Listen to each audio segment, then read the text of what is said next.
ప్రభు నందు ప్రియులారా, చాలా దినముల నుండి ఒక అంశం కొరకు ఎదురు చూస్తూ ఉన్నాం.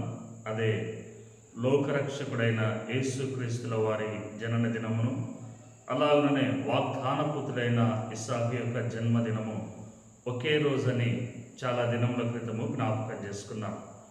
దానికి సంబంధించి కొన్ని లేఖనాలను మనము చూద్దాం. ముందుగా లోకరక్షకుడైన యేసుక్రీస్తుల వారిని గురించి లూకా సువార్త 1వ అధ్యాయము 26వ వచనములో ఇలాగున జ్ఞాపకం చేయబడింది.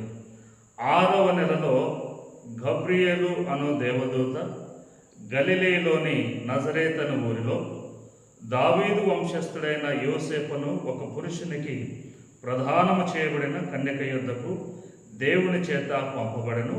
ఆ కన్యక పేరు మరియా. ఆ దూత లోపలికి వచ్చి ఆమెను చూచి, దయాప్రాప్తురాల, నీకు శుభము, ప్రభు నీకు తోడయ్యున్నాడని చెప్పెను. 30వ వచనం. మరియా, భయపడకము, దేవుని వలన నీవు కృప పొందితివి.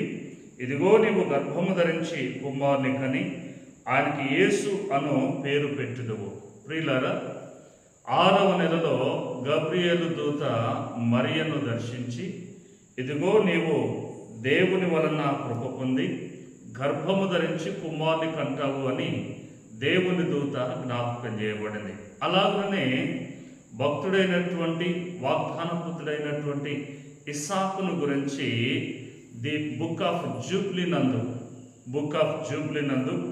16వ అధ్యాయము 12, 13 వచనాలను మనం జ్ఞాపకం చేస్తే, అక్కడ కూడా 6వ నెలలో గబ్రియేలు దూత శారాను దర్శించి ఆమెకు కూడా వాగ్దానము చేశారు. ఇదిగో నీవు దేవుని వలన కృప పొంది నీవు గర్భము ధరిస్తావు, కుమారుని కందువు, అతనికి ఇస్సాకు అనే పేరు పెడతావని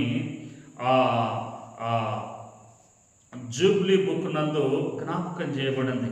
ప్రియులారా, జూబ్లీ బుక్ అనేటువంటి దానిలో దాదాపుగా భక్తులైనటువంటి వారి జననాలను గురించి, వారు ఎవరిని వివాహం చేసుకున్నారు, వారి జీవితాల ముగింపును గురించి ఆ గ్రంథాలలో చాలా చక్కగా వ్రాయబడి ఉంది. అందుకే యేసు ప్రభుల వారు 6వ నెలలో మరియమ్మ గర్భమును ధరించగా, శార కూడా 6వ మాసములోనే ఇస్సాకును గర్భము ధరించింది.